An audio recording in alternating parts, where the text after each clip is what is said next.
Thank you, Chairpersons. Um, Let me just pull up my slides here. Okay.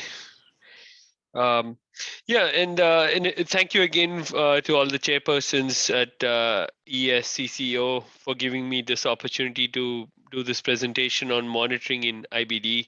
I did slightly change the order of the topic, as in I made it as why, how, and when, because I think, and you'll see sort of in the flow of the talk how this makes sense.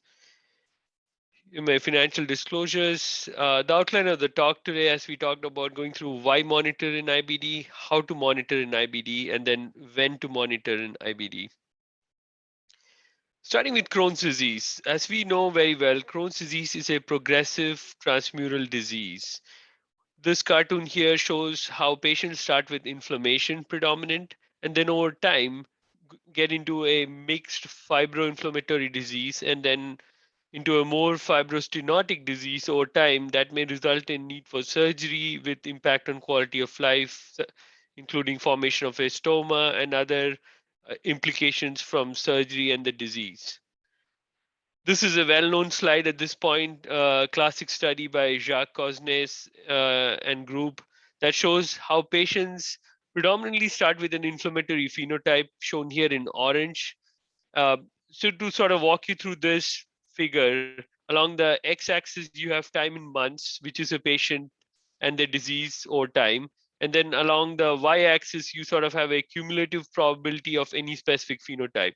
And as you see here, patients over time go from a predominant inflammatory phenotype to a more what's called as a complicated phenotype, which is really there being both penetrating disease, whether it is in internal penetrating disease such as fistulas or fistulizing disease in the perianal area, as well as stricturing disease, which is also known as fibrostenotic disease. Interestingly, next we look at ulcerative colitis. Disease progression in ulcerative colitis may be a unclear term, but this could be looked at in two ways. One is extension of the disease, and this shown here is a study led by Johan Bursich from Denmark and group, which is a population-based inception cohort in Denmark. And as you see here on the left, you have one form of disease progression, which is extension of disease from its original location, whether it's E1 disease, which is proctitis, or E2, or which is left-sided colitis. And you do see here that more left-sided colitis patients tend to progress over time. Another way to look at this is looking at the need for colectomy, which is what's shown in the right figure.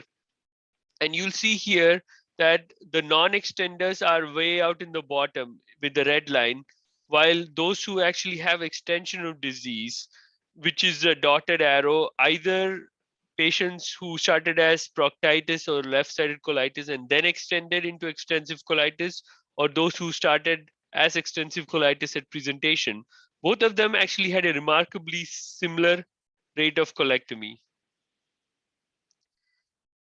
This gets us into how do you monitor in IBD? Well, we are gastroenterologists. I presume most of us attending this conference are gastroenterologists. So endoscopy is what we do. Crohn's disease, the most well-known endoscopic scoring system is the short endoscopic score, or the SESCD. Here it's shown here, and this really scores it across presence and size of ulcers, extent of ulcerated surface, extent of the affected surface, which is the area affected with inflammation, not necessarily just ulceration, and then presence and type of stenosis as shown here. And then you do this across 5 segments, including 4 in the colon and the ileum. And then the classification of the total score is shown here in the bottom right. This was a classic study development and validation of the score done by Deperno in GIE in 2004 for those who are interested in reading the original reference. So then this gets into the question of treat to target using endoscopic approach.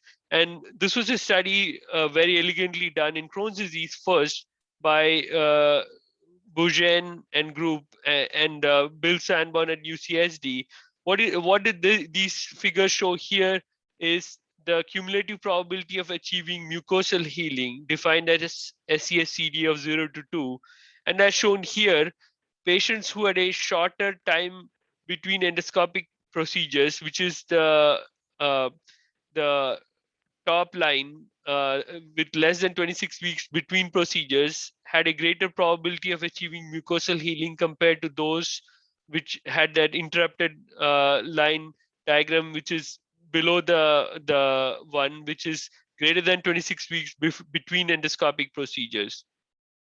Same thing is shown to the right in figure B, where patients who had adjustments done on the basis of these endoscopic tests had a greater cumulative probability of achieving mucosal healing compared to those who did not. So here, this shows treat to target approach in endoscopy with Crohn's disease works. Next, ulcerative colitis. This is just an example. One of the scores is the Mayo endoscopic subscore, which goes from 0 to 3. And here in our figure, it goes from left to right, A to D, where A is an example of Mayo 0, B is Mayo 1, C is Mayo 2, and D is Mayo 3. And this is a common scoring system. I will say in UCEIS is also a useful score that some may be doing in their practice. Now let's look at UC, and is there a point of doing treat to target endoscopy? Again, the same group, Dr. Bourgain and group, along with Dr.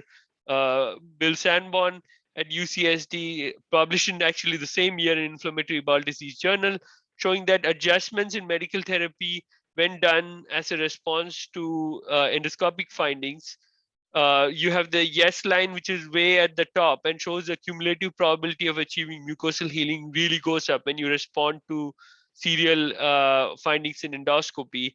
And at the bottom, you have those where they did not respond. And again, the cumulative probability of achieving mucosal healing is low. At this point, I think we have great data to show that achievement of mucosal healing does impact outcomes. I have not shown that here, but I think that's intuitive at this point. Next, switching gears slightly to look at some of the biomarkers. CRP is one of these that's available in most of our clinics. This is produced by the liver, and it responds to inflammatory conditions guided by interleukin 6, TNF alpha, among the many. It is measured reliably across diagnostic labs and has a short plasma half-life. It has high specificity, meaning when elevated, it's useful, but it has low sensitivity, which means if it's not elevated, that does not mean the patient does not have inflammation. There have been several studies looking at the utility of measuring C-reactive protein. Normalization at 8 to 14 weeks after treatment. This was a study done in both Crohn's and UC patients, shows that there's a strong correlation with normalization at 8 to 14 weeks with remission, clinical remission at 1 year on vedolizumab. Similar data shown here in this slide with anti-TNF, where CRP normalization at 8 to 14 weeks after treatment in patients with Crohn's disease predicts remission at 1 year on anti-TNF. Then we get to predicting relapse or progression of disease. The STORY trial looked at patients who were maintained for at least 1 year on an anti-TNF and an anti-metabolite, achieved corticosteroid-free remission for at least 6 months, and then the anti-TNF was discontinued. What they showed in the STORY trial was that a CRP of greater than 5 milligrams per liter had a strong connection with risk of relapse. Additionally, people have also looked at CRP elevation or persistent CRP elevation and risk of bowel damage using the Laman index, which I again don't go into in details here, but I'm happy to take questions. This has been shown to have also a twofold risk of hospitalization. Stool-based biomarkers, fecal calprotectin is a common one we use in clinic. This is a granulocyte cytosolic protein that can be detected in the stool. It is very resistant to bacterial degradation and hence useful, but be careful that there are also false positives. So if it clinically does not fit the picture, you may need an endoscopy to confirm the presence of inflammation.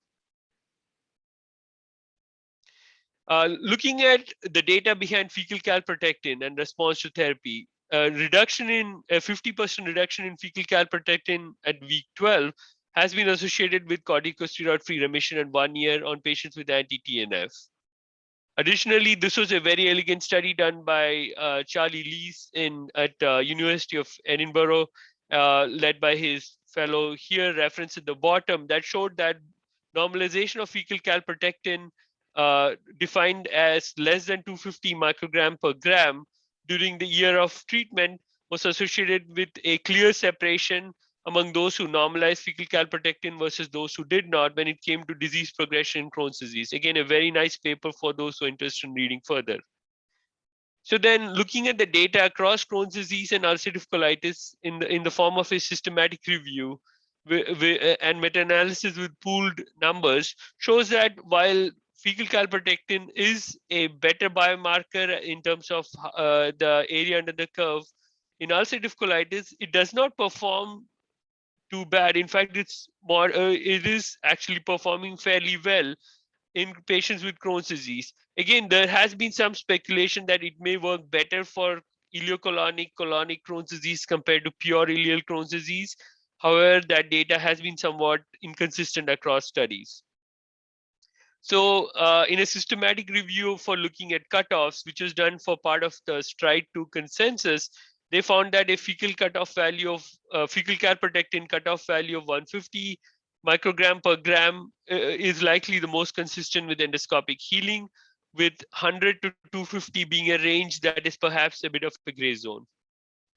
So to summarize the biomarker data from STRIDE-2 as a target, they advocate biomarkers as an intermediate treatment target in UC and Crohn's, with CRP guided to the upper value, below the upper limit of normal for your lab, and a fecal calprotectin somewhere in the range of 100 to 250, with 150 likely being consistent with mucosal healing.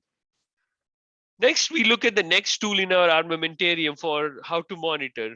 We have radiological tools, CT enterography, MR enterography, and a bowel ultrasound, depending on your practice.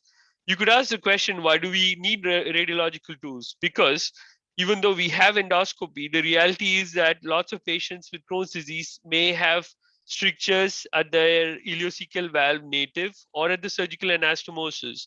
In the example here, this patient with no inflammation, if you hypothetically imagine a patient with no inflammation in their colon and an impassable stricture at the anastomosis or the IC valve, is left with an SES-CD of 3, which does not reflect their small bowel inflammation. So the complementary role of radiological assessment is in patients with a stricture. Additionally, with COVID-19, a lot of patients have been reluctant to come into procedural areas, or the procedures have been stopped because of the busyness of the COVID care, or patients don't like the burden of preparation with a bowel prep, and there's also risk of anesthesia. Additionally, also to keep in mind, Crohn's disease may skip the terminal ileum, meaning that either it's within the wall or intramural, or it's above the terminal ileum. So in this study done by Sunil Samuel when he was at Mayo Clinic with Bill Sanborn, shows that about 25% of the patients with Crohn's disease may have this entity. And you will miss this if you don't do a radiological assessment at the initial diagnostic visit along with their colonoscopy. And that's really my practice.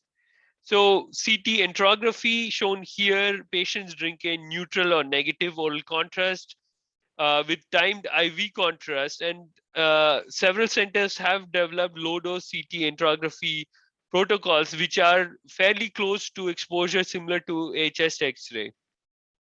Utility in ulcerative colitis is in acute complications. In Crohn's disease, it is useful in measuring the length of disease, presence of any strictures, any extramural, extraluminal complications, or to evaluate response to therapy. It has very good sensitivity and specificity in the high 90s for inflammation and the 80s to 90s for stricturing disease, and about 70% sensitivity for internal penetrating disease. This slide is mainly meant to show the various different imaging findings that are very typically reported in your radiology report when it comes to enterography and are consistent with inflammation. Again, I'm not reading through the entire list here in sake of time. I'm going to skip over a couple of slides here for the sake of time, but MRE has T1 and T2 weighted images and diffusion weighted imaging, as shown here. and is useful for prognostication. And there is good data to support radiological response to therapy, as shown here, where complete response has a 70% reduction in need for Crohn's disease related surgery. It is also useful in patients with an fistula of the perianal area.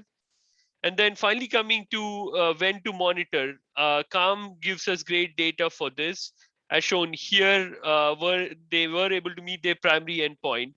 And with that, I'll sort of conclude the idea of tight monitoring and control in this disease involves presence of risk stratification initially, 3-month assessment with a biomarker, followed by a endoscopy at 6 months.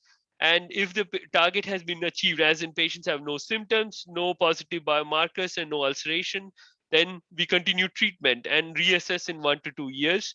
However, if there is active disease in any of these targets, then we reassess with therapeutic drug monitoring and switch drug either within the class or to a different class.